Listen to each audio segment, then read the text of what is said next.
Iemanjá Olókun.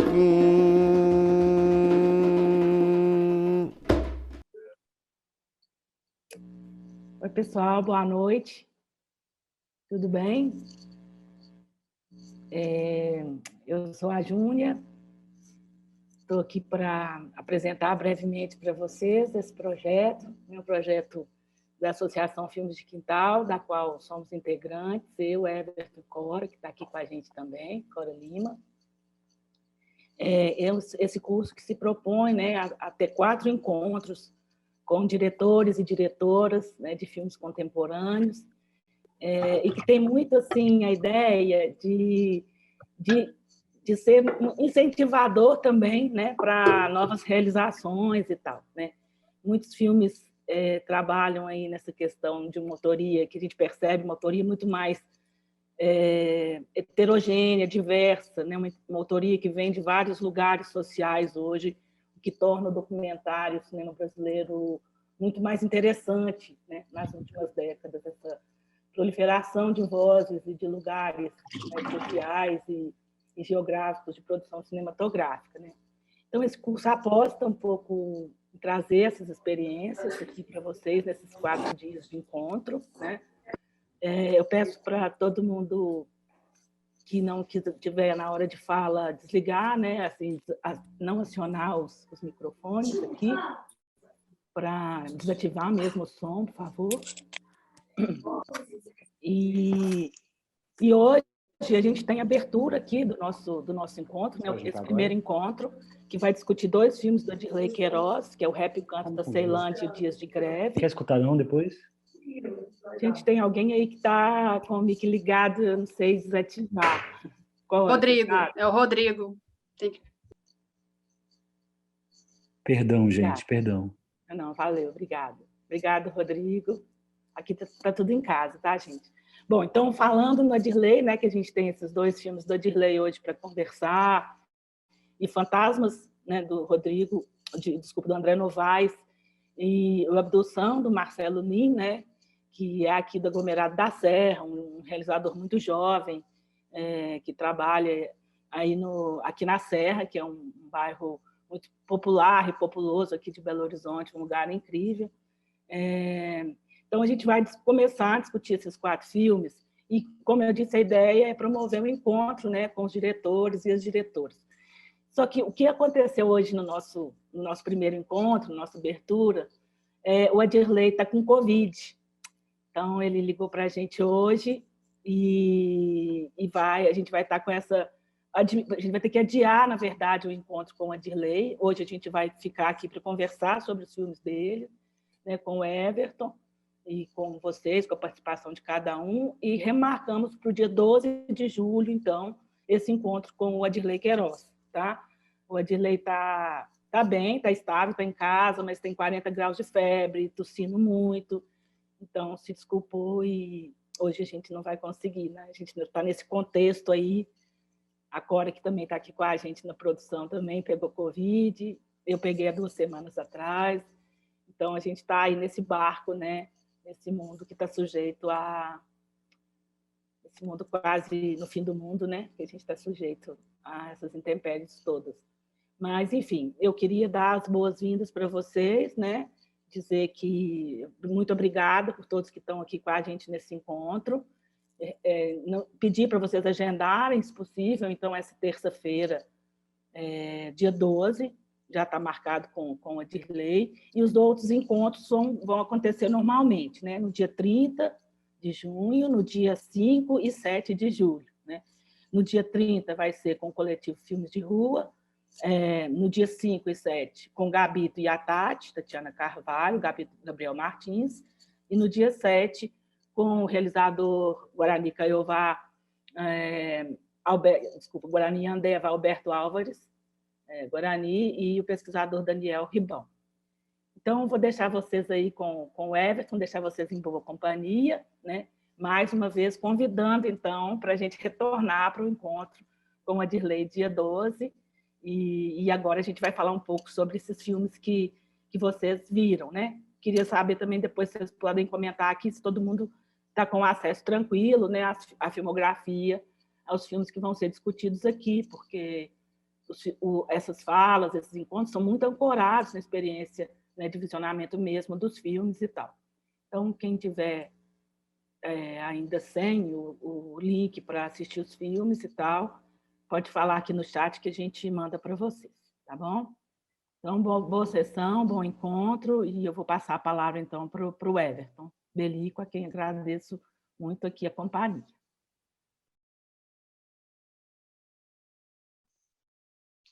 Bom, obrigado, Júnia.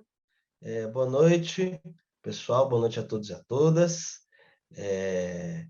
Lamento a decepção de quem esperava encontrar com a Dirley encontrou comigo. As dificuldades dos encontros escuras, né? Assisti um date marcado com a Dirley e trombaram comigo. Mas lamento, mas vou tentar tornar esse nosso primeiro encontro aqui, né? Essa primeira conversa em torno de Dirley, né? Que hoje vai estar conosco de modo meio fantasmagórico, né? Com presença ausente, um pouco agradável, que talvez, inclusive, permita emergir algumas questões que a gente possa conversar com ele em breve, daqui a algumas semanas, né? Fico aqui muito feliz também de ver pessoas conhecidas aqui, né? Alice, Ítalo, Rodrigo, João, Léo, Naara, Joana, e fico feliz também de ver uma penca de rostos não conhecidos, de pessoas que eu não conheço, que vou conhecer a partir do nosso encontro de hoje à noite. Peço desculpas se tem algum conhecido ou conhecida que eu esqueci de mencionar, porque, felizmente, tem uma turma grande e boa aqui. Eu havia falado com vocês, né, que, de certo modo, né, o Odilei, mas de certo modo também o Lin e o André, né, vão estar com uma espécie de presença ausente aqui no nosso bate-papo de hoje. E, de certo modo, como eu havia pensado em uma conversa com e a partir de Odilei, eu acho que talvez um jeito justo de lidar com a minha própria experiência, minhas expectativas e talvez com as expectativas de vocês, é conduzir isso como uma espécie de conversa com um interlocutor imaginário, um interlocutor que poderia estar aqui, né? E não está, né? Mas que em algum momento vai estar conosco, né? O que talvez me permita, de algum modo, explicar para vocês, né? Ou explicar para mim mesmo, ou tentar tornar claro para mim mesmo o que e por que, né? Eu tentaria entender e conversar com este interlocutor ausente, né? Este espectador, ou este interlocutor implícito, né? Eu acho que talvez um bom mote para começar a conversa com este interlocutor imaginário, com este interlocutor implícito, seria talvez colocar em questão o que nos move e o que é o mote de nosso encontro aqui, não é? Parece-me, né, que, de certo modo, essas sessões de filmes e essas diversas conversas, elas mobilizam, né, a emergência de alguns novos sujeitos sociais, né, no cinema brasileiro, né? Mobilizam, evidentemente, também novas relações desses sujeitos sociais com os filmes, na verdade. Não se trata simplesmente da presença desses novos sujeitos diante das telas, mas de uma nova relação, né, de uma reconstrução nova, de uma relação nova possível, né, com a produção audiovisual, com esses novos sujeitos. E acho que talvez a primeira pergunta que eu faria para este interlocutor implícito diria respeito ao fato de que, entre esses novos sujeitos mobilizados por essa série de conversas, há talvez um sujeito que não é tão novo assim. Há um sujeito social que talvez não seja tão novo assim, que diga respeito justamente, né, a uma certa ideia, né, de periferia, de quebrada, né, de descentramento para além dos centros, né, sociais e urbanos, né? A gente está lidando hoje com uma sessão de filmes. A gente vai falando, vou falar um pouquinho disso um pouquinho mais para frente, né? Mas já antecipando que eu pretendo chegar nesse assunto, mas a gente está lidando com filmes que lidam com umas peças, com uma certa iconografia urbana, né? E que talvez, né, no meio da diferença profunda que existe entre esses 4 filmes, eu falo diferença profunda entre esses 4 filmes, porque mesmo entre o Rap e o Canto da Ceilândia e o Dias de Greve, há diferenças também consideráveis, né? No meio da diferença profunda que atravessa esses 4 filmes, há uma espécie de iconografia urbana que está posta em questão ali, né? Então, há um fora do centro social e um fora do centro urbano, né?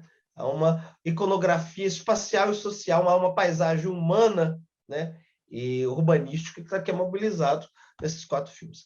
Então, há, digamos, entre esses novos sujeitos, um sujeito que não é tão novo assim, né? Que diz respeito exatamente a essa presença das periferias. Quando eu digo que esse sujeito não é tão novo assim, eu quero dizer algumas coisas diferentes com essa afirmação.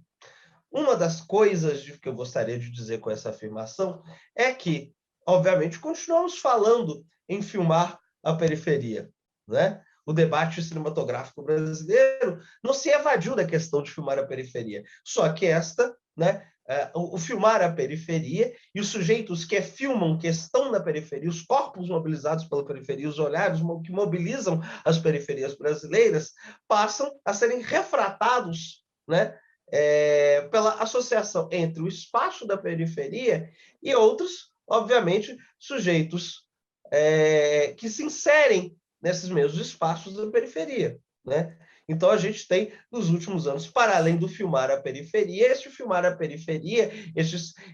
periferia enquanto sujeito cinematográfico, passa a ser refratada pela ideia do quê? Da presença negra nas periferias, da presença queer nas periferias, da presença trans nas periferias, né? Então, há uma espécie de refração, né? Emergência, né? Desta paisagem humana e urbana que diz respeito às diversas periferias brasileiras, né? Então, nesse sentido que eu digo, esse é um dos sentidos, né? Tem mais, vamos chegar nisso, mas esse é um dos sentidos que eu digo que este sujeito, ele é novo, mas ele já é meio velho, né? Na medida em que este sujeito ele é refratado, né, nos nossos debates, né? Não apenas nos nossos debates, né, mas muito do que tem sido feito nos últimos 4, 5 anos, né, no cinema brasileiro, né, ele é refratado, né, por outras perspectivas para além, né, do ser e do estar, né, das periferias brasileiras. Então, eu diria que essa seria uma questão interessante que a gente poderia pensar no que diz respeito a este interlocutor imaginário. O que, né, para além, né, desses espaços, permite articular uma discussão sobre a relação das periferias com o cinema, com o audiovisual. Se trata simplesmente da possibilidade de pessoas que vivem na periferia fazerem filmes, e esta, per si, né, implica numa mudança de ponto de vista e implica, para além de uma mudança de ponto de vista, implica numa articulação entre esses diversos pontos de vista que emergem, né, das periferias? Ou se trata simplesmente, né, isso não é pouco, quando eu falo simplesmente, está parecendo que eu estou falando que é algo que é pouco, né? Ou se trata simplesmente, simplesmente meio falso esse meu, viu? Meio hipócrita.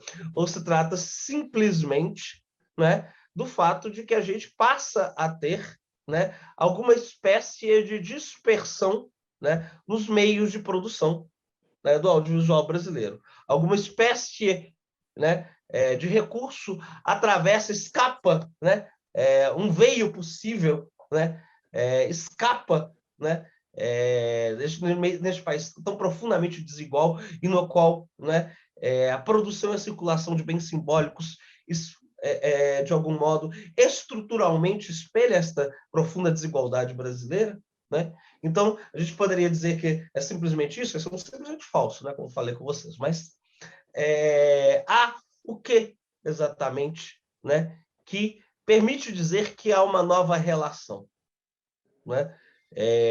A gente sabe, né, que as periferias brasileiras, elas não são exatamente, né,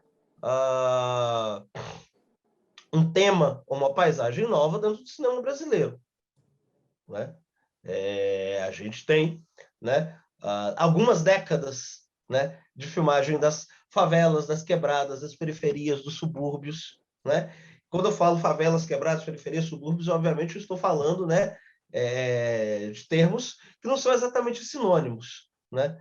E que talvez, né, interesse a gente pensar mais um pouco à frente por que esses termos não são exatamente sinônimos, né? Mas não são exatamente, então não é exatamente uma novidade, né, na história do cinema brasileiro, né? No entanto, a gente está lidando de um fenômeno que implica em algum grau, né, de mudança frente às diferentes tradições de relação que o cinema brasileiro, que o audiovisual brasileiro, porque não se trata apenas do cinema, né? Se trata do cinema, do vídeo, da televisão, né? Do videoclipe, né? Das diversas culturas audiovisuais construídas no Brasil ao longo das últimas décadas, né? A gente está falando de alguma coisa, né, que se desloca, né? E de um deslocamento que acontece, né, nos últimos 15, 20 anos. Então, a gente está falando de alguma coisa que se desloca. Esta alguma coisa que se desloca, eu acho que eu também perguntaria para este interlocutor, né, imaginário,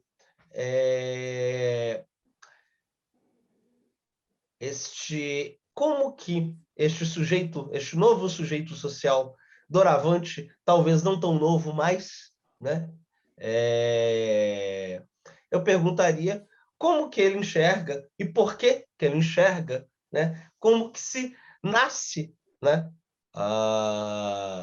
Como que, de alguma forma, o debate em torno, né, dessa nova relação que teria emergido, que possivelmente pode emergir, né, que está emergindo, né, da relação das periferias brasileiras com a produção audiovisual, como e por que ela se articula com uma certa discussão do lugar coletivo da produção cinematográfica, né?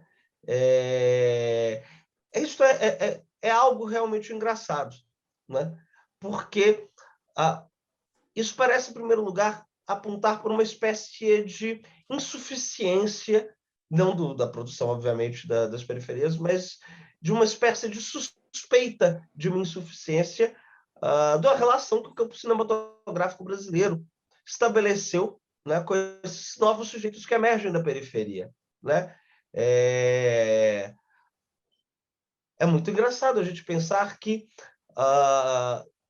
não cobramos de outros sujeitos sociais que reinventem os modos de produção cinematográficos, né? Per si, esperemos que a mudança de olhar ela implica, né, numa espécie, né, de deslocamento que não é mais individual, que não é estritamente individual, né? Um deslocamento que passa a dizer respeito, né, a uma experiência coletiva de fazer, de ver imagens. No entanto, né,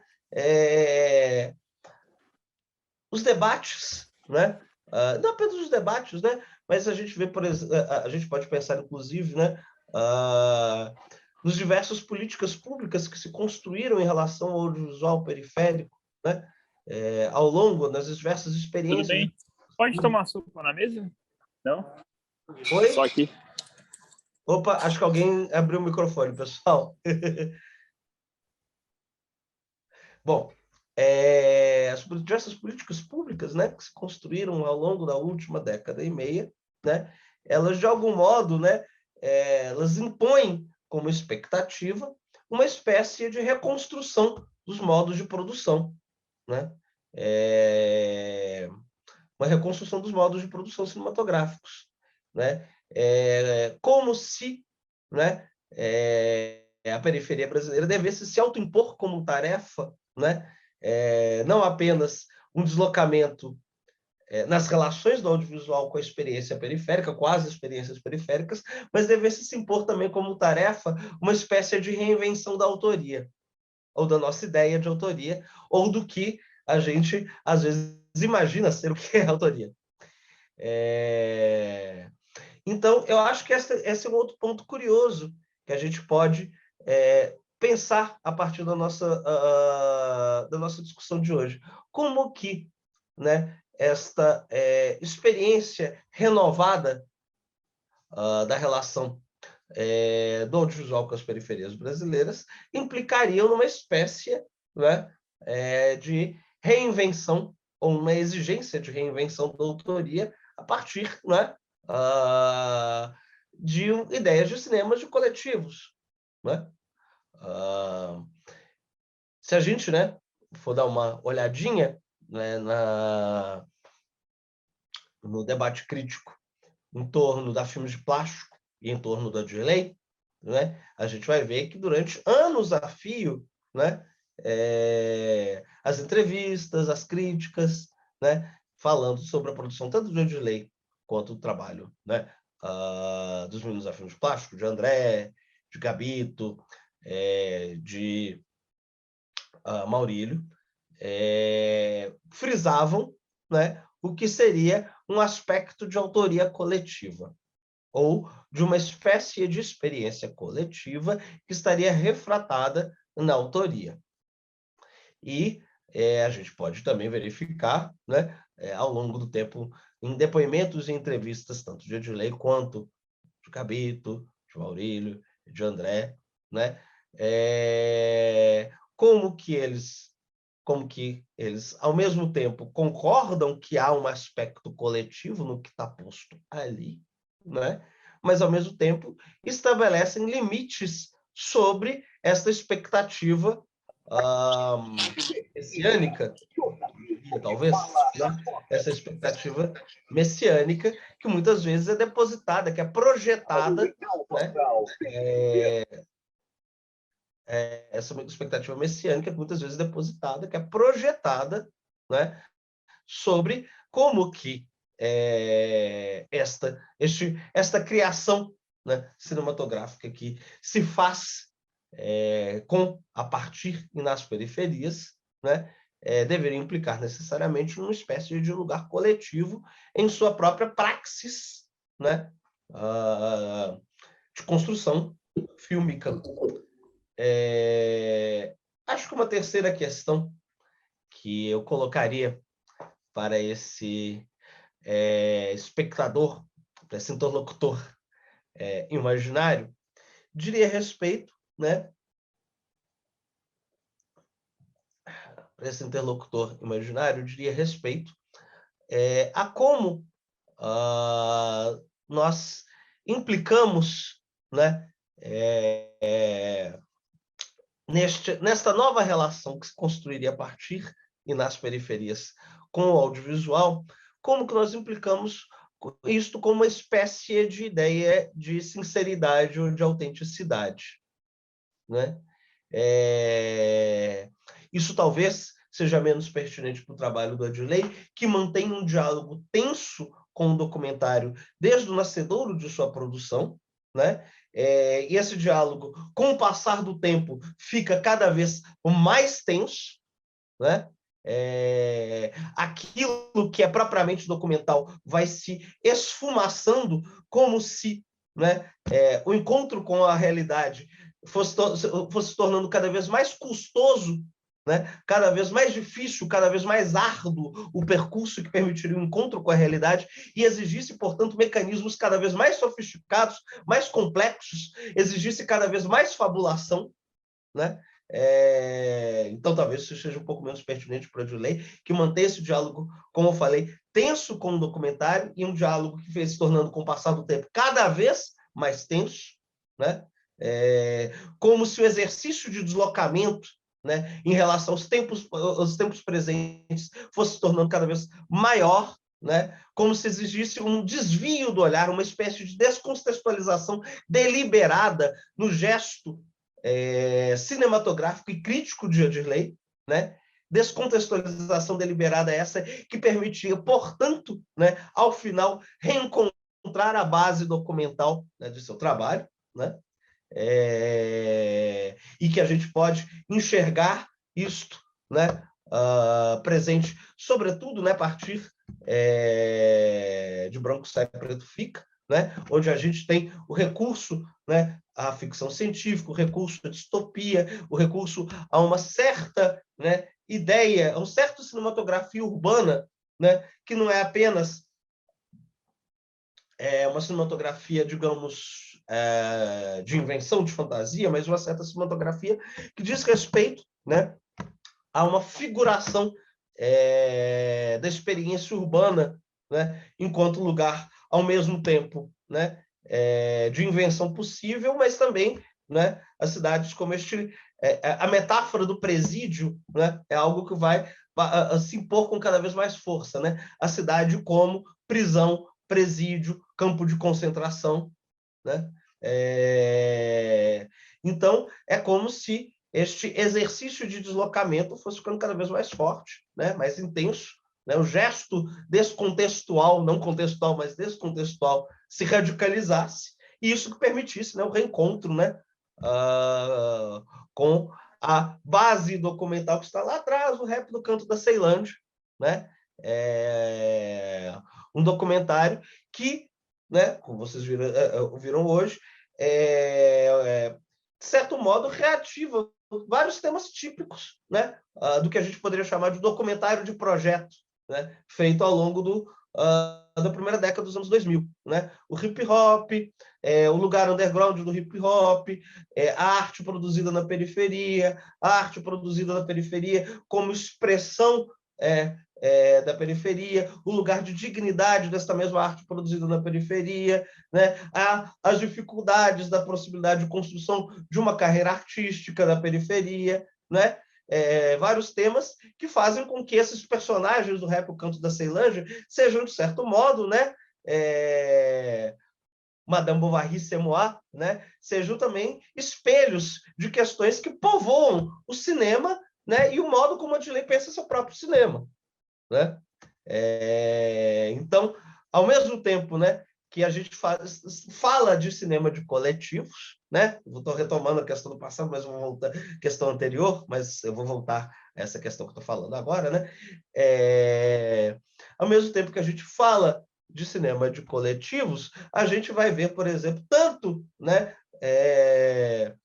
no modo como a Odirley, quanto no modo como Gabito, como André, como Maurílio pensam o seu cinema e se colocam politicamente em relação às instituições de cinema brasileiro, né, a insistência de que a experiência cinematográfica deles não é uma experiência diletante, né? Não é, né, uma experiência, né, que se colocaria nos termos, né, de uma militância extra-cinematográfica.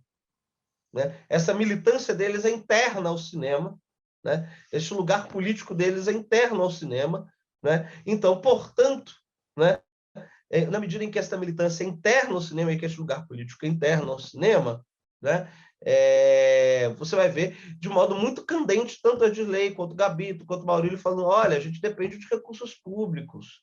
Olha, aqui a gente produz, né, de modo profissionalizado. Essa reivindicação, né, que parece ser uma reivindicação tradicional, mas não é. Né? Essa reivindicação de um lugar profissionalizado, do lugar de que não é apenas o coletivo, a produtora, né? E se vocês derem uma googlada, né, procurarem entrevista do pessoal da Filme de Plástico, em mais de um momento eles estão falando, olha, a gente produz coletivamente, mas isso aqui não é um coletivo, só que é uma produtora. Né? Isso parece uma reivindicação conservadora, mas não é. Né? É um lugar, se fixa um lugar de militância que é interno ao cinema. Né? Um lugar político que é interno ao cinema. Então, essa reivindicação parece que é conservadora, mas não é. Mas retomando. Então, essa reivindicação, né, do que eu diria, esse chamado à autenticidade, essa expectativa da autenticidade, essa expectativa de sinceridade, né? Essa expectativa de sinceridade que, por um lado, diz respeito, por exemplo, né, a uma certa dificuldade nossa de, por vezes, perceber esse gesto que eu falei com vocês do Odilei, né? Esse gesto que parece que a realidade se afasta, né? Parece que o mundo se afasta, parece que o mundo se perde, parece que a experiência se perde, portanto, a exigência e a fabulação aumenta, o dispositivo fica mais complexo, né? E a gente já vê essa passagem no Rap do Cancelante para o Dias de Greve, né? Em que a memória e a fabulação, né? O que é memória e o que é fabulação já se cruzam e se confundem nos Dias de Greve de um modo inextricável, né? E isso vai, né, reaparecer com mais força na produção de metragem longa do Odilei, em momentos em que a memória é inventada, em que você constrói uma memória possível, né, de um acontecimento real, mas da qual não sobram testemunhas ou documentos, né? Então, esta associação, né, esta fusão, né, parece que apontar para uma espécie de realidade que resiste em ser figurada, né, que passa a exigir um gesto fabular cada vez mais complexo, cada vez... Eu não diria talvez mais complexo, porque fica parecendo que eu estou criando um gesto ascendente, né? Eu não diria que é mais complexo, é mais custoso. Já ouviram essa expressão no interior de Minas, gente? Quando a criança é levada, fala, você é muito custoso, menino. Então, os filmes do Zé de Lei foram ficando custosos. Então, mais do que complexo, né, porque fica parecendo que é um gesto ascendente, né, que é um gesto evolutivo, que não parece que seja, né, mas foram ficando custosos. Os mecanismos foram dando cada vez mais trabalho, né, este contato possível, né, com o real. No que diz respeito ao Fantasmas, eu acho que é especialmente fascinante a gente está discutindo Fantasmas no meio, né,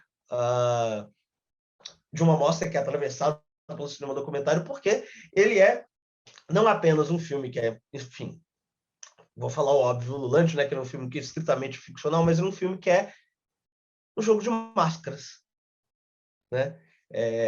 O Fantasmas é um filme sobre alguém que mente, né? Um filme cujo nós somos conduzidos por um narrador inconfiável, né?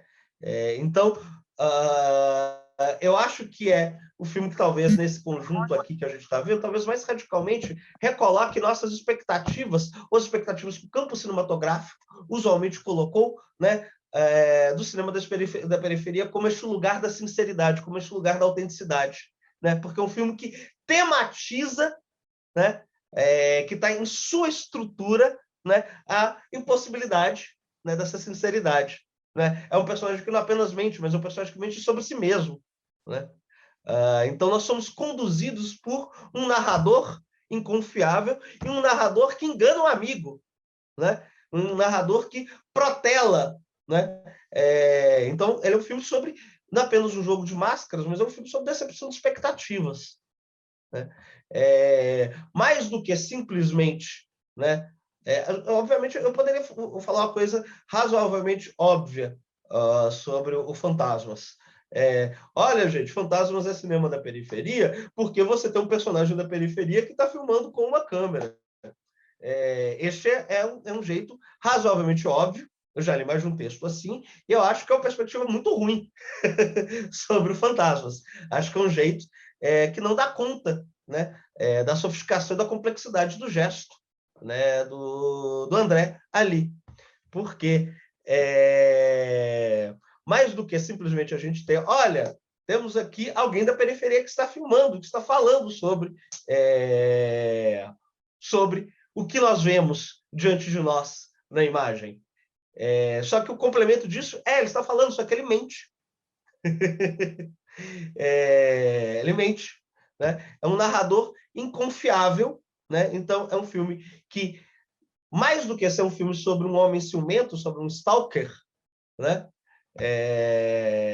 Sobre alguém que vigia a sua ex, né? Ele é um filme sobre, né?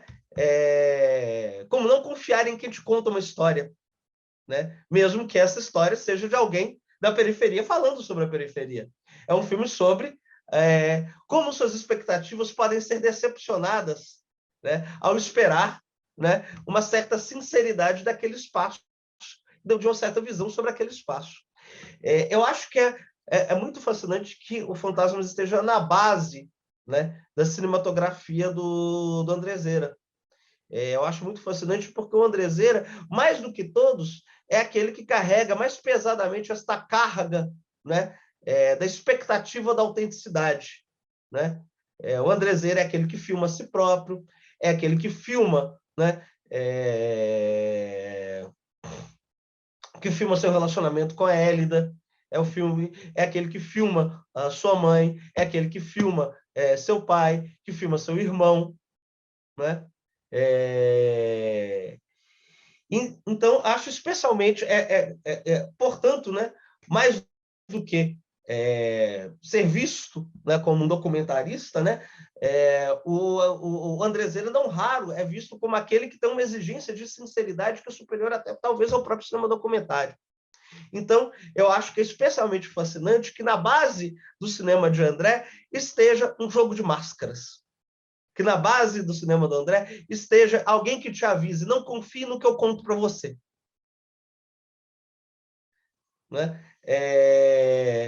E que, de certo modo, nos reposiciona, né, com a nossa expectativa de sinceridade no que diz respeito à figuração desses laços afetivos, familiares, urbanos que estão postos no cinema do André dali em diante. Né? Se a gente pensar que na base do seu cinema está alguém que nos avisa, não confie, veja bem, na base da verdade tem a mentira, na base da sinceridade, da autenticidade ao inautêntico, né? Isso nos reposiciona, o modo como a gente vai compreender aquilo que talvez seja o grande questão do André como narrador, né? Porque qual que é a magia lá do cinema do Andrezeira? São exatamente as histórias que ele conta? Não, né? Mas que há uma mise-en-scène, né?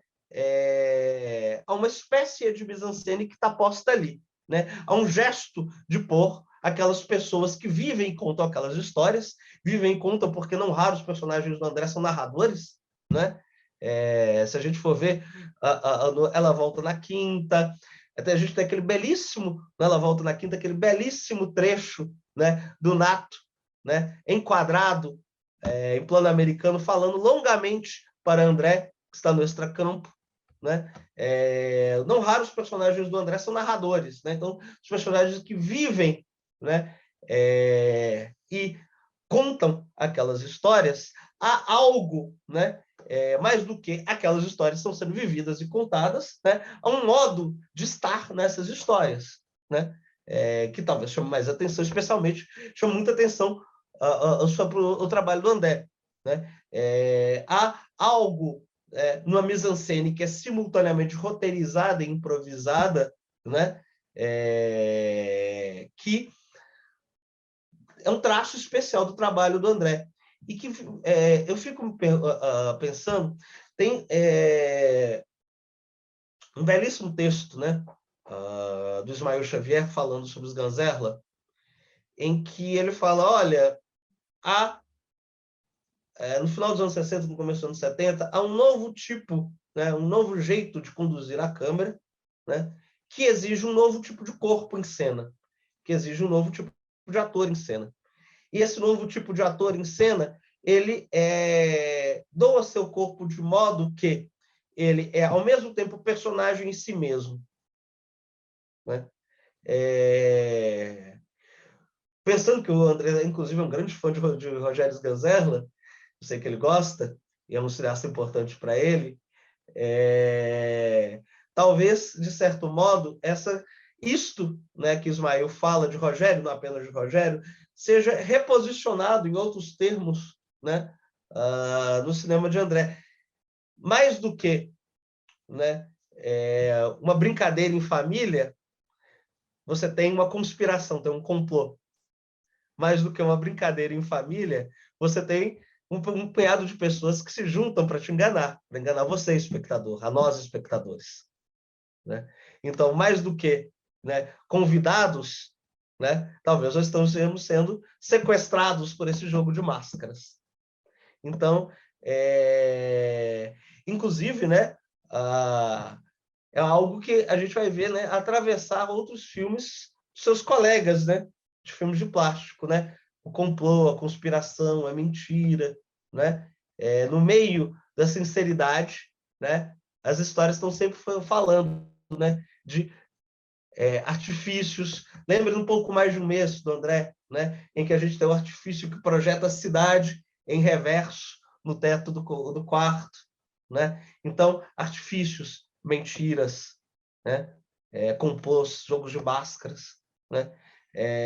Então, na base desse cinema da sinceridade é o inautêntico. Acho que é um traço que é importante a gente lembrar e que, de certo modo, né, o Fantasma joga como paradigma da produção do Andrezeira. E que eu acho que é um outro paradigma que diz respeito, né, também ao Marcelo Lin. Né? O Marcelo Lin, ali é um cruzamento que é mais curioso, né? Porque, primeiro, a gente tem, né, no caso específico do Lin, algo que chama muita atenção, que é um cruzamento, né, entre periferias. Né? É o cruzamento entre periferia de Contagem com o aglomerado da Serra. Né? E que é algo que mobiliza, né, o cinema do Lin, né, e os projetos do Lin. Há isso, né, que é algo que mobiliza ele. Né? Isso que mobiliza, que não é apenas, né, o que é aglomerado da Serra e periferia de Contagem, mas algo que é simultaneamente experiência vivida e experiência assistida. Né?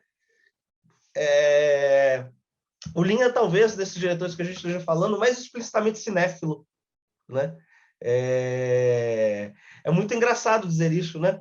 Porque a gente, ao assistir o Abdução, e o Abdução tem algo de espontaneísta em sua mise-en-scène, né? Tem algo de deliberadamente rudimentar na sua mise-en-scène, né? Então ele parece, né, o diretor que melhor caberia, né, no figurino,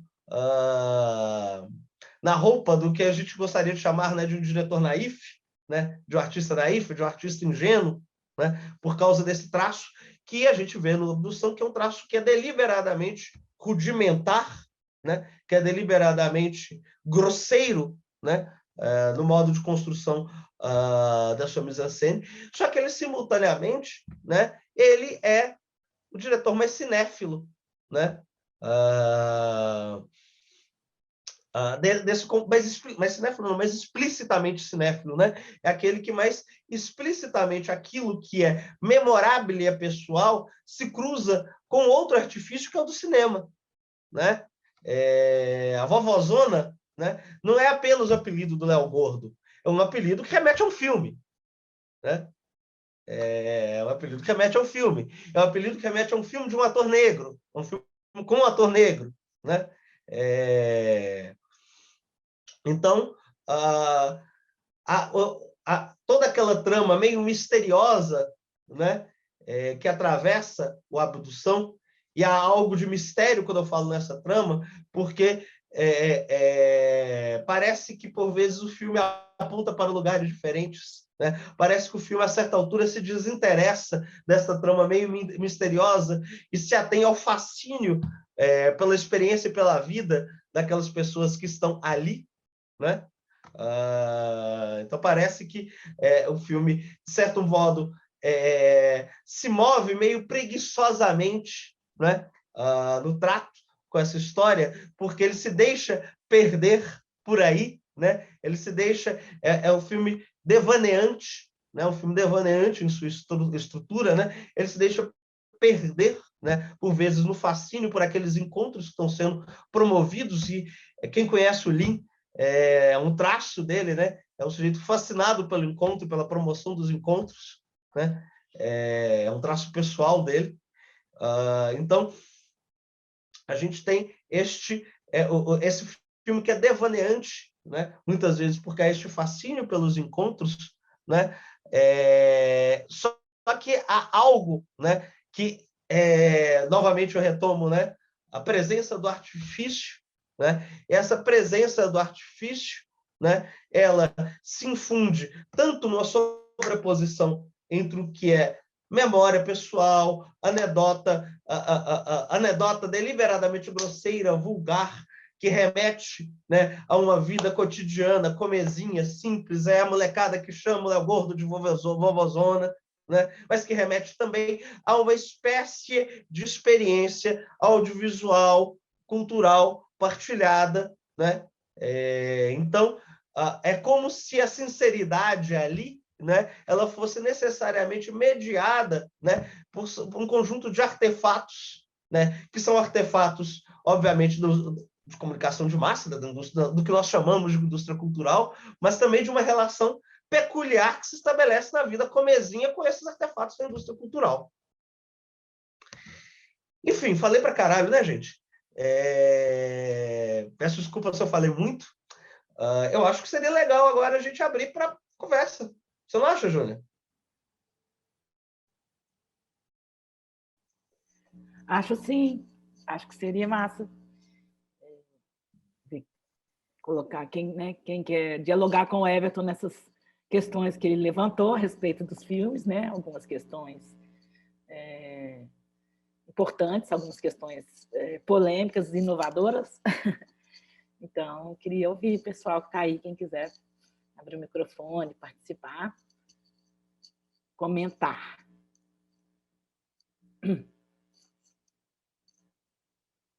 Corádio. Sem timidez, pessoal. Eu conheço algumas pessoas aqui, eu vou começar a pinçar a gente aí para perguntar.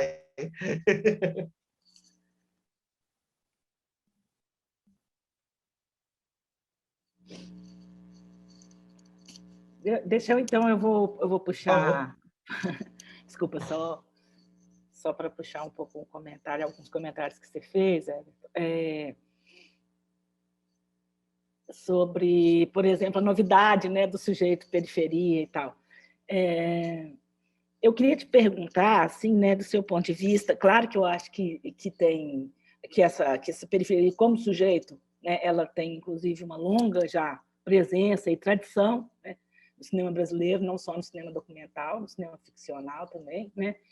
Mas se a gente pode, né, em alguns desses filmes que a gente pensou hoje, e só lembrar para o pessoal que a gente está trazendo filmes curtos e muitas vezes filmes inaugurais desses cineastas, né, assim, para a gente pensar mesmo nessas possibilidades de realização fílmicas que antecederam as grandes obras, muitas vezes, né, desses caras que hoje são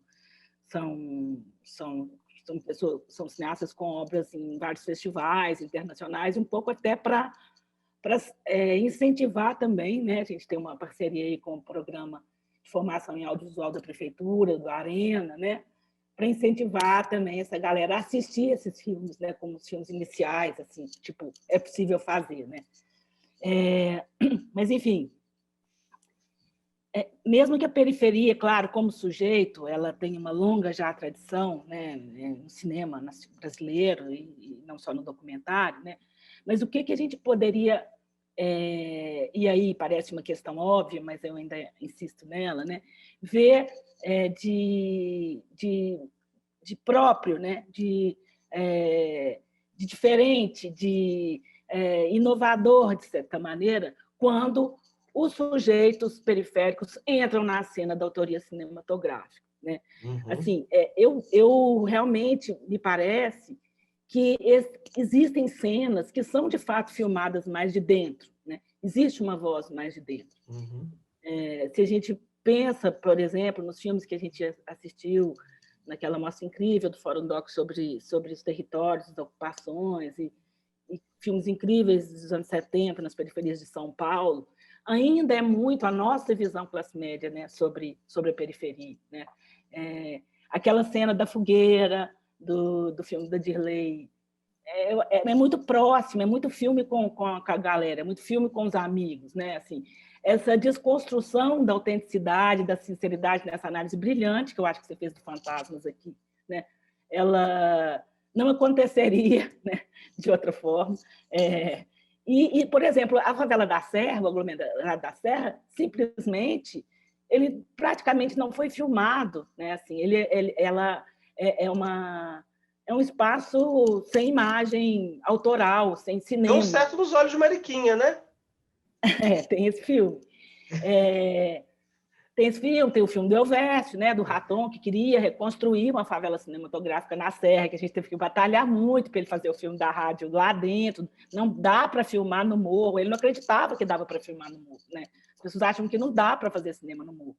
E aí vem o Marcelo e faz assim aquela ficção, né? Traz o personagem Vovozona, que também você falou super brilhante, totalmente fora das expectativas do que seria um garoto jovem da Serra, né, para fazer o seu primeiro filme patrocinado naquele espaço, né? Ele sai com aquela ficção, ficção científica, que dialoga com ficção científica, etc., né? Assim, acho que e queria comentar que também por exemplo, esse caráter, esse conceito de etnografia da ficção que o Adirley traz e que a gente pode escutar ele falar no dia 12, né? Espero que a gente escute ele falar no dia 12 sobre esse tema. Eu acho que ele traz de volta uma dimensão de documentação e uma dimensão coletiva, sim, que está no cinema do Adirley, do ponto de vista de uma documentação das fabulações dos companheiros que atuam na cena, onde essa autoria compartilhada está com os atores em fabulação, né? E quando ele cria essa espécie de quase contradição em termos, esse conceito, né, etnografia da ficção, é como se, de fato, ele na base do método dele tivesse uma etnografia da ficção, da fabulação, construída coletivamente com a galera que são os atores, né? Então, quer dizer, é uma outra espécie de autoria coletiva que ele está inventando, né? Que ele está construindo, que ele está a partir de uma autoria muito dele, subjetiva, do trabalho, de uma mão pesada, inclusive, na autoria, né? Mas é uma documentação muito sofisticada, que é a mais difícil, como o próprio Rush já dizia. Quer dizer, você documentar o real, o material, é uma coisa. Agora, você documentar a fabulação, a filosofia, um sistema de conhecimento, um sistema de produção ficcional de um povo, de uma galera, de um coletivo, de um espaço, que é o desafio, né? É o cinema dialogar com um sistema de fabulação, de pensamento que existe. Enfim, eu gostaria de colocar para você essas questões que eu fiquei pensando enquanto você estava falando. Essa hipótese sobre o Adirley é muito interessante, Júnior. Mas eu fico pensando também, você falou do ponto de vista interno, né? Eu fico pensando também o quanto é rico quando este ponto de vista é simultaneamente interno e externo, né? Eu me lembro de um belo debate que eu vi em São Paulo com o Adirley da época do Era Uma Vez Brasília. Acho que foi a Cristina Amaral que perguntou para ele alguma coisa sobre isso e tal. E o Adirley falou: estou ficando velho, não tenho idade dessa molecada. O meu olhar também é externo agora. Eu estou tentando achar um jeito de entender o que o pessoal está pensando. Eu não sei, eu fiquei velho. É outra geração. E talvez, nesse sentido, seja mais etnográfico ainda, né? Porque é um exercício de decifração, né? De coleta e decifração. Um gesto que já estava no Branco Sai Preto Fica, né? Desde a dança do jumento, o desenho, o hip hop, você tem um exercício de arquivista, né? Alguém que arquiva e alguém que decifra, né? Total. No cinema do Adirley, e que aparece com muita força. Já estava no Cidade de Uma Só, está no Rap Um Canto da Ceilândia, né? Tem alguém que está ali coletando e decifrando, né? Tem alguém que arquiva e alguém que decifra, né? Eventualmente, acho que esses signos, né, que o Adirley vai coletando, eles vão ficando cada vez mais opacos, não só para a gente, mas para ele próprio, né? E aí a gente tem esse lugar que é um lugar muito instável, e por isso talvez os filmes sejam bons, né? É um lugar interessante, né? Que é esse lugar de alguém que está ao mesmo tempo dentro e fora, né? Que o Odilei está dentro e fora, né? Em que o André está dentro e fora, né? Então a gente está, por exemplo, o André, mais recentemente, ele está filmando no Laguna, que é o bairro do Maurílio. Ele não morou em Laguna, ele morou no Amazonas, que é outro bairro de Contagem, né? Então há algo, né, que é familiar, mas há algo que é estranho para o André, né? Então há algo de dentro e fora, simultaneamente. Então esse eu acho um lugar muito interessante e que a gente pode pensar em outros realizadores oriundos da periferia, né? Em que medida é que eles estão, né, simultaneamente dentro e fora, né? A gente vai ver, por exemplo, né, aquele filme do Alain Ribeiro sobre a Turma OK, né, que é aquele grupo lá das transformistas velhas, elas são da periferia, mas é um pessoal que ocupa um lugar muito, muito especial na periferia. O Alain é de Oswaldo Cruz, ele também é da periferia. Tem algo de dentro e de fora, que é tanto do Alain quanto dos personagens dele, né? Ou mesmo a relação do Afonso com os personagens do Vizinhança do Tigre, né? Eu não estou falando, obviamente, que isso é um lugar normativo, né? Que isso é um ideal normativo que todos os filmes ocupam esse lugar, né? Mas eu acho que uma das coisas que me interessava chamar a atenção hoje aqui, né, é pensar no fato de que, mesmo de dentro, tem deslocamento, né? E que a gente está lidando com diretores, né, que estão, ao mesmo tempo, filmando seus amigos, eventualmente, né, seus amigos, seus companheiros, mas também tem uma dimensão de afastamento, né? E que, enfim, para lembrar, né, talvez cruamente lá, né, o Jean-Claude Bernardet, né, falando dos filmes de greve, né, uma clivagem social que é imposta pelo simples fato de estar atrás da câmera, né? Para falar, né, cruamente, talvez se trate disso também. Agora, eu não discordo de você de que tem algo de novo que surge, né, nos últimos 15 anos, não. Não discordo, não. Acho que não se trata simplesmente de falar, olha, sempre filmou a periferia. Tá, sempre filmou a periferia, mas mudou do jeito que filmou a periferia radicalmente ao longo do tempo, não é a mesma coisa sempre, né? São dois jeitos ruins de lidar com a mudança histórica, né? Que é achar que mudou tudo radicalmente, não tem nada do passado, e o outro jeito é de falar que nada mudou, é tudo sempre igual, né?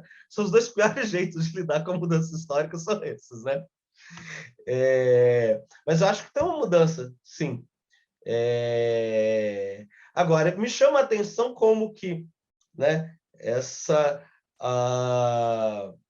discussão sobre sujeitos periféricos ela foi sendo ensombrecida, né? E talvez seja ensombrecida com justiça. Talvez seja justo da gente pensar que falar periferia é genérico demais, né? Talvez seja justo que ela seja ensombrecida. Você concorda comigo, Júlia? Concordo. Quero saber quem mais concorda e quem mais não concorda. Yara, aqui. Oi. Oi, gente. Boa noite.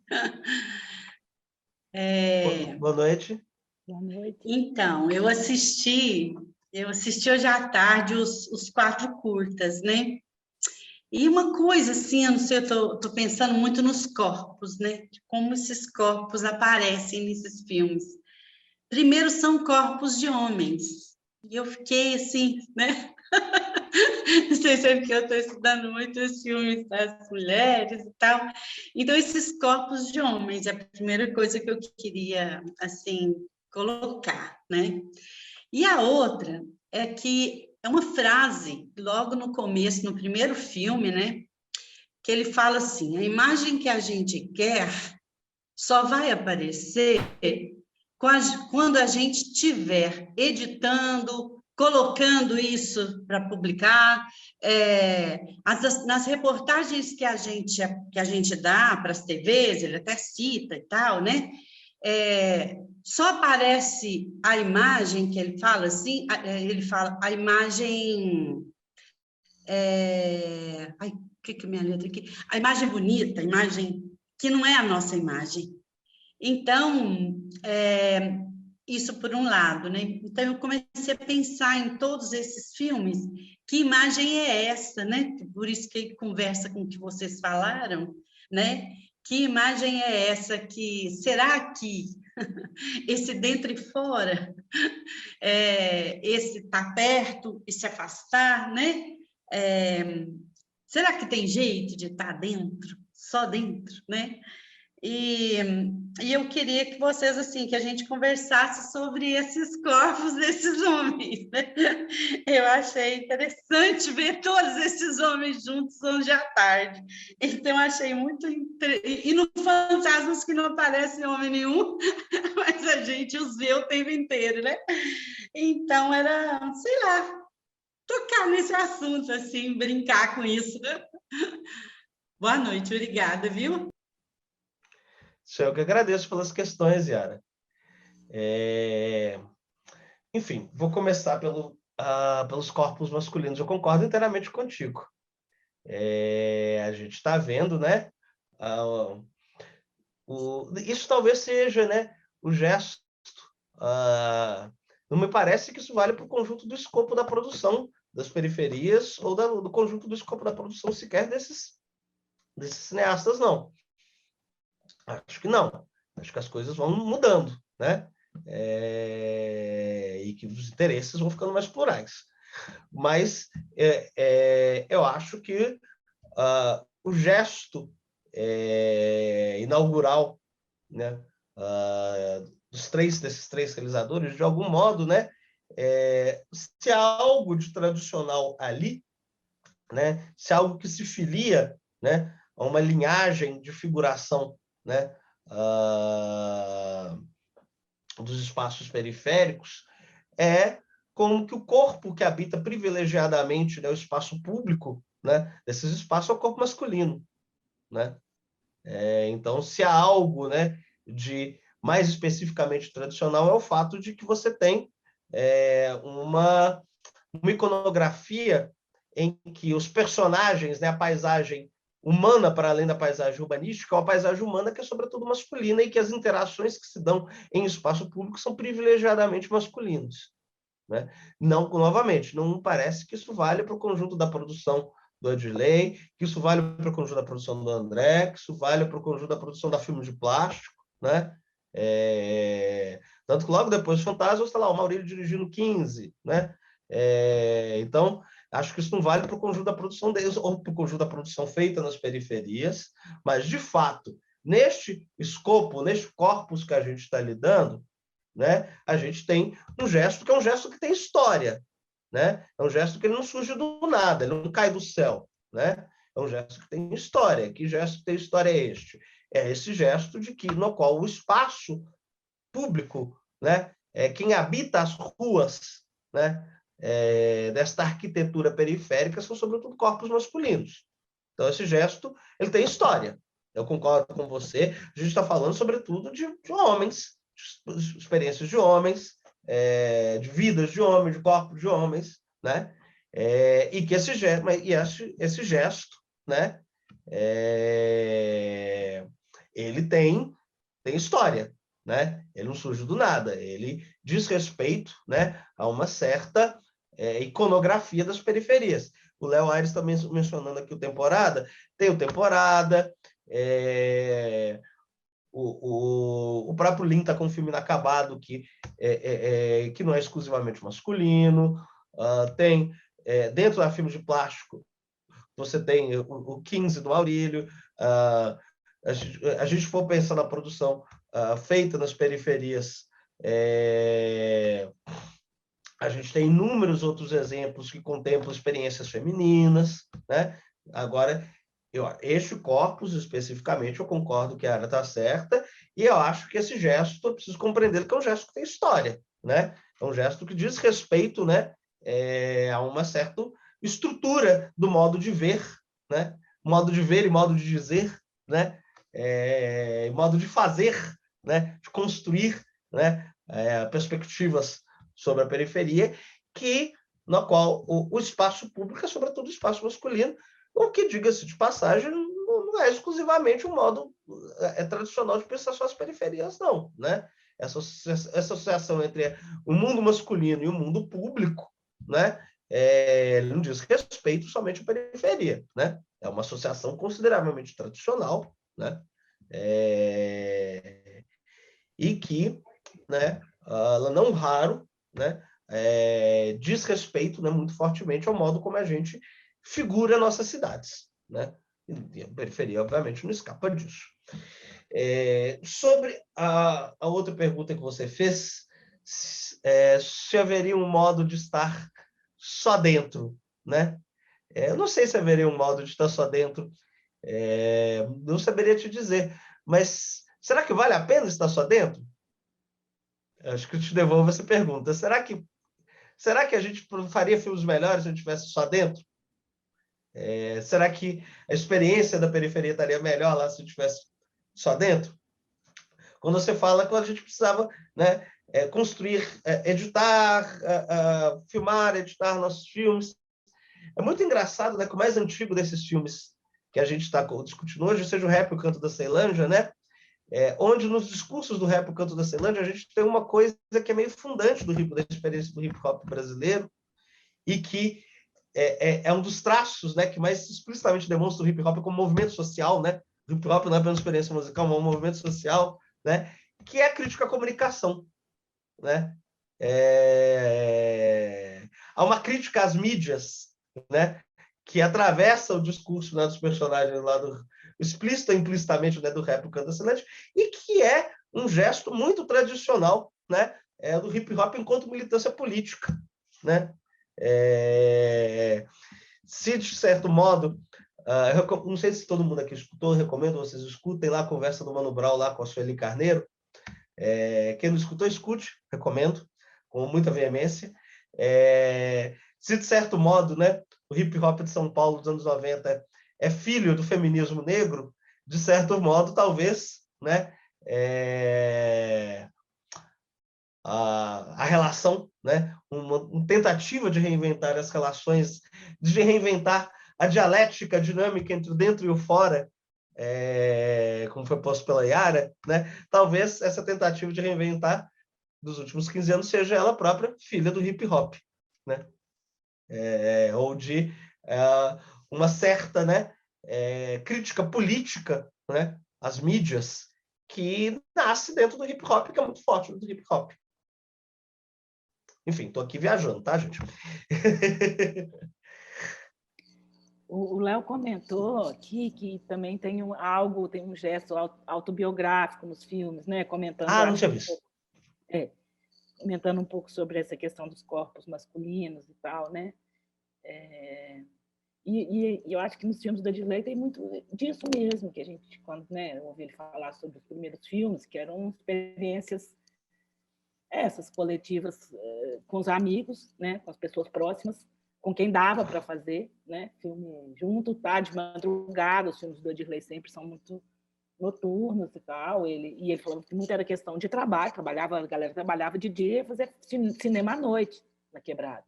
E que a noite na Quebrada é eminentemente masculina mesmo, né? Então, eu acho que sim, tem algo de autobiográfico também nesse recorte, né? E eu acho que a não autoria feminina nesse conjunto de filmes do primeiro dia, né, impede que esses corpos femininos estejam na cena, na tela aqui, né? Coisa que a gente vai ver diferente na próxima sessão, no próximo encontro, né? Onde o coletivo Filmes de Rua tem uma maioria de meninas autoras que filmam, né? E então você vai ver a emergência mesmo de muito mais corpos femininos na rua, na cena, né? Então eu acho que tem a ver sim com uma onda autobiográfica que o Léo comentou e que o João Campos comentou na sequência, que o último filme da Dirley, que é o Mato Seco em Chamas, com a Joana, feita em parceria com uma mulher, que é a Joana, né? Já traz uma outra experiência do corpo feminino na cena, né? É muito presente. Então, também não à toa, é um filme dividido com uma realizadora, né? Então, acho que tem muito a ver mesmo isso. E a Nayara fez uma pergunta. Eu estava vendo ela agora. Então, você quer responder, Júlia? Não quero, eu passo para você. A abdução poderia se enquadrar no gênero de afrofuturista? Acho que sim, mas acho que além de afrofuturista, ele é afropassadista. Eu vou fazer essa piada, porque, obviamente, quando a gente fala em afrofuturismo, uma visada superficial sobre o afrofuturismo seria dizer, olha, é uma espécie de ficção científica com personagens negros. É uma espécie de ficção científica que situa, né, os movimentos da diáspora, né, numa perspectiva cósmica. A gente poderia falar disso de modo mais simplificado. Mas também, obviamente, quando a gente fala em afrofuturismo, a gente está falando de uma relação muito peculiar com o tempo. Mais do que uma relação com a ficção científica, com a fantasia. Estamos falando de uma relação muito peculiar com o tempo, né? Uma relação em que futuro, passado e presente se confundem, né? A gente pode ver, por exemplo, né? Vamos dar um exemplo de um filme que é não raro associado ao futurismo, que é o Branco Sai, Preto Fica, né? Aquela ficção científica do Odilei, a gente só tem equipamento dos anos 80, né? Virado dos 70 para os anos 80, os carros velhos, geladeira velha, aparelho de som velho, né? O futuro dele é um futuro pretérito, né? É um futuro passado, né? E eu acho que a abdução partilha de um modo peculiar, né? Essa relação peculiar, essa relação com o tempo que bagunça, né? O que é, né? Esta imaginação sobre outros tempos futuros que, de algum modo, reposiciona o passado, né?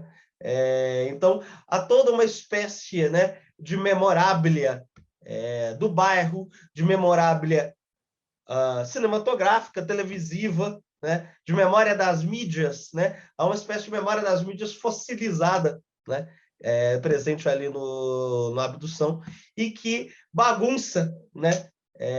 O jogo de cartas da relação entre o que é presente, o que é futuro, o que é passado, né? Então, acho que é afrofuturista, sim, mas mais do que ser afrofuturista porque tem ficção científica, é afrofuturista porque lá no passado a gente encontra o futuro.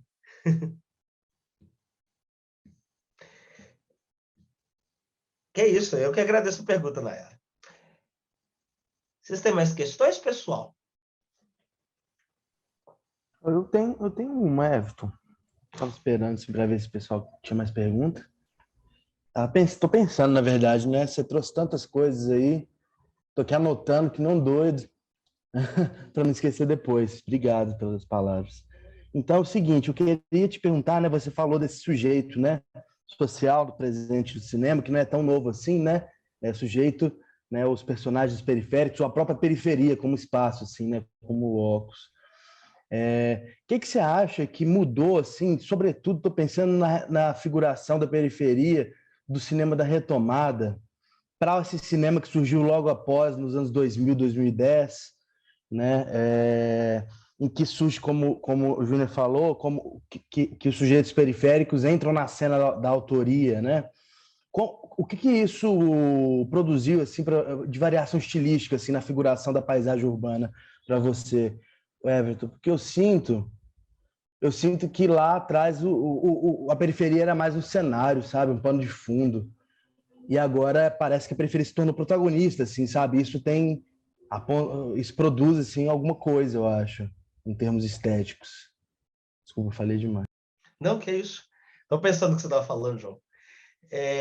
Então, acho muito interessante você ter colocado como marco o cinema da retomada, né?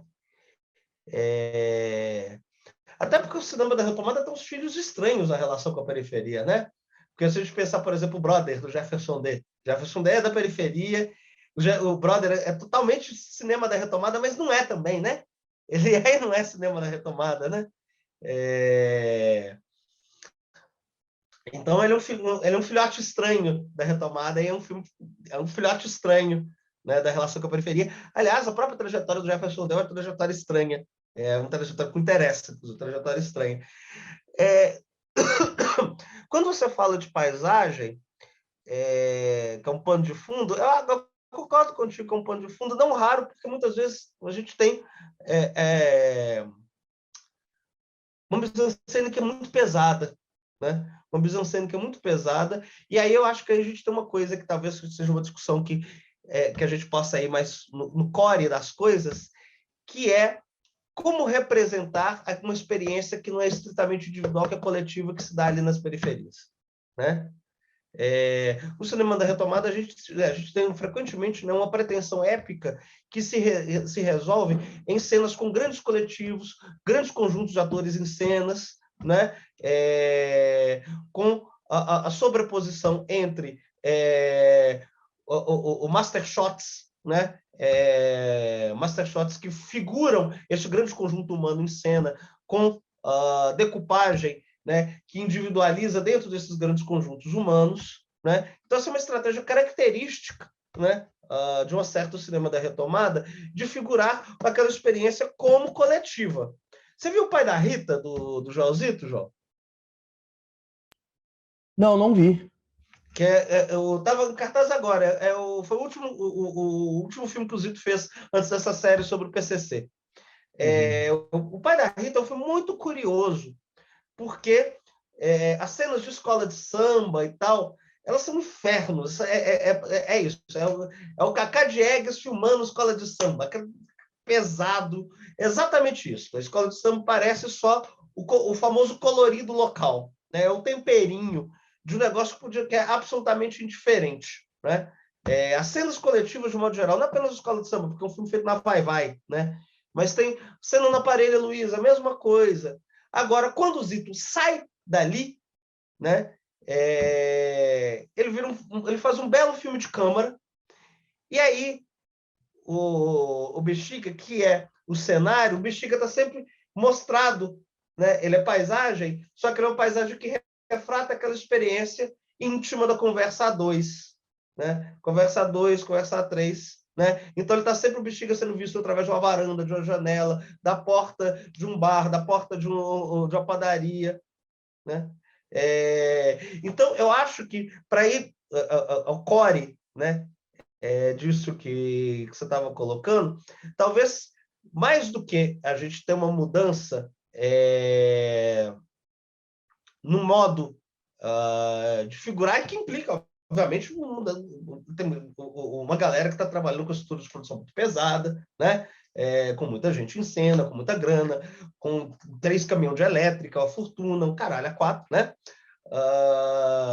Para além dessa infraestrutura de produção e dessa mise-en-scène que é muito pesada, eu acho que a gente tem algo que preside, além da mudança de lógica de produção, que tem uma mudança de lógica de produção, tem algo que vem junto com essa mudança de lógica de produção, que é um novo sentido de pensar como filmar o caráter coletivo daquela experiência.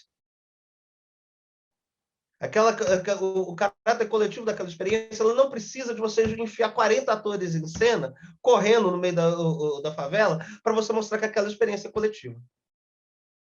Então, eu acho que existe uma mudança no que em como figurar o coletivo. Aí, acho que aí a gente tem uma passagem, que é uma passagem de produção, de lógica de produção, mas também uma passagem de lógica de mise-en-scène, de lógica de roteirização, né? É como que o coletivo se dá em cena. Eu acho. É uma hipótese. Eu te respondi, João? Eu ia agradecer aqui. Muito obrigado pelas palavras. É mesmo. Faz pensar pra caramba aqui. Se tiver espaço, depois a gente Não, levanta. claro, com certeza. O Léo, acho que falou... Peraí, falou uma penca de coisa aqui, que eu tô perdendo aqui, Léo, desculpa.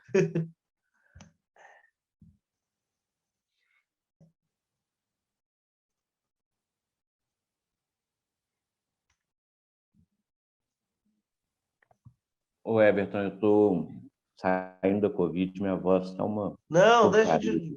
Que isso, tranquilo, estou lendo aqui. Até que ponto é possível relacionar um movimento político, econômico e social com esse fenômeno, por assim dizer? Bom, eu acho que, enfim, tem um negócio que é inegável e que, enfim, inclusive eu e você vivemos, né, Léo? Também, né, Léo? Que há uma democratização dos mecanismos de fomento que aconteceu, né? Não de repente, não do nada, não foi um negócio que caiu do céu, mas você tem uma mudança dos mecanismos de fomento, né? Que acontece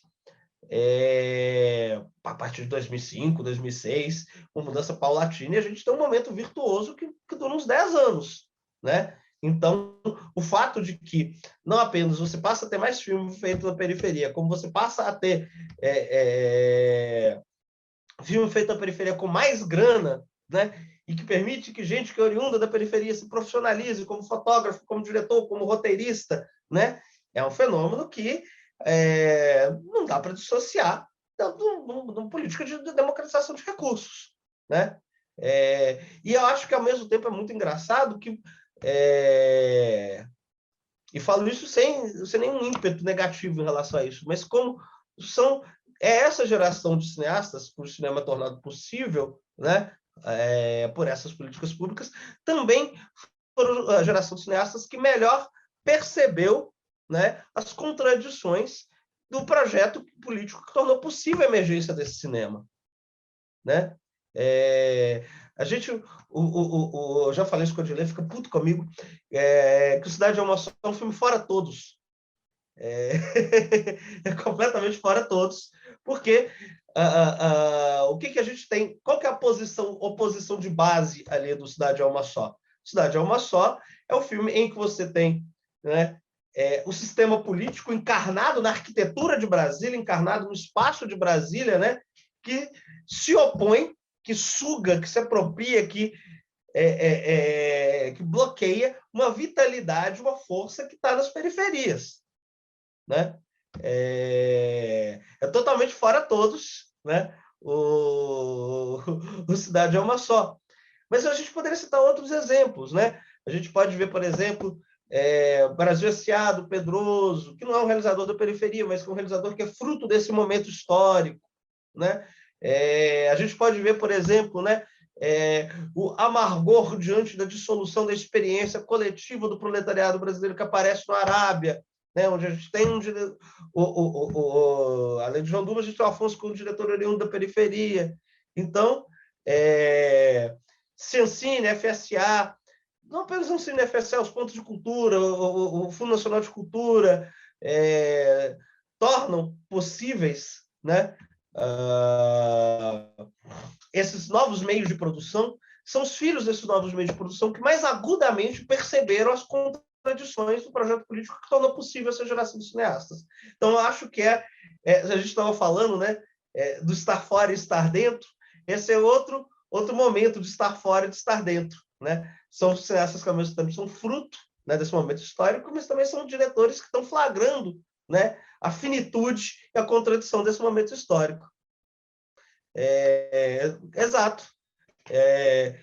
Talvez justamente porque eram os realizadores e realizadoras mais ameaçados pelo eventual fim dessas políticas públicas, que foram os primeiros a perceber: isso aqui vai dar merda, viu, gente? Vamos tomar cuidado. Isso potencialmente vai dar merda, né? O que vai acontecer? Nossa, o que vai acontecer? Bom, enfim, essa desgraça embora ano que vem, espero eu. Agora, o que vai acontecer, Léo? Acho que é impossível não ter a nota amarga que destruir é muito mais fácil do que construir, né? Então, o empreendimento de destruição... Olha o tempo que demorou para se construir o Ancine. Olha o tempo que se demorou para não apenas construir o Fundo Setorial de Audiovisual, mas para tornar ele funcional e democrático. Tornar ele funcional e democrático faz cerca de 20 anos, com 2 décadas, né? Que se gastou para tornar ele funcional e democrático, né? Porque destruir é fácil, né? Agora, reconstruir demora, dá trabalho, né? Então, acho que a nota amarga é disso, que vai dar muito trabalho, né? Reconstruir o que foi destruído nos últimos anos, em tudo, né? Mas em termos de fomento do audiovisual também, muito especialmente, né? A gente tem, por exemplo, uma realidade nova dos últimos 4 anos, que é o streaming, né? O crescimento do streaming aqui no Brasil, né? Capturando uma quantidade enorme de mão de obra com valores absolutamente irreais e insustentáveis dentro da própria lógica interna do streaming, negócio completamente sem regulação. Regular isso já vai ser uma batalha política gigantesca, e é uma batalha política que interessa a todo mundo, né? Que se interessa pela democratização do fazer audiovisual no Brasil. Porque não dá para esperar que o mercado vai produzir política de democratização do acesso aos recursos de fomento por vontade própria, porque não vai, né? Então, uma luta que interessa a todo mundo que se interessa pela democratização do acesso à batalha da regulação do streaming, e que vai ser uma briga dos próximos anos.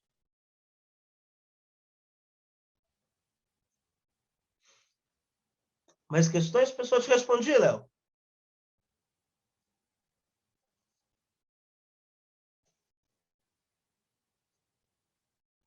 Exatamente, espero que sim. Sim, respondeu sim, Everton. Obrigado, cara. Valeu. Mais questões, pessoal?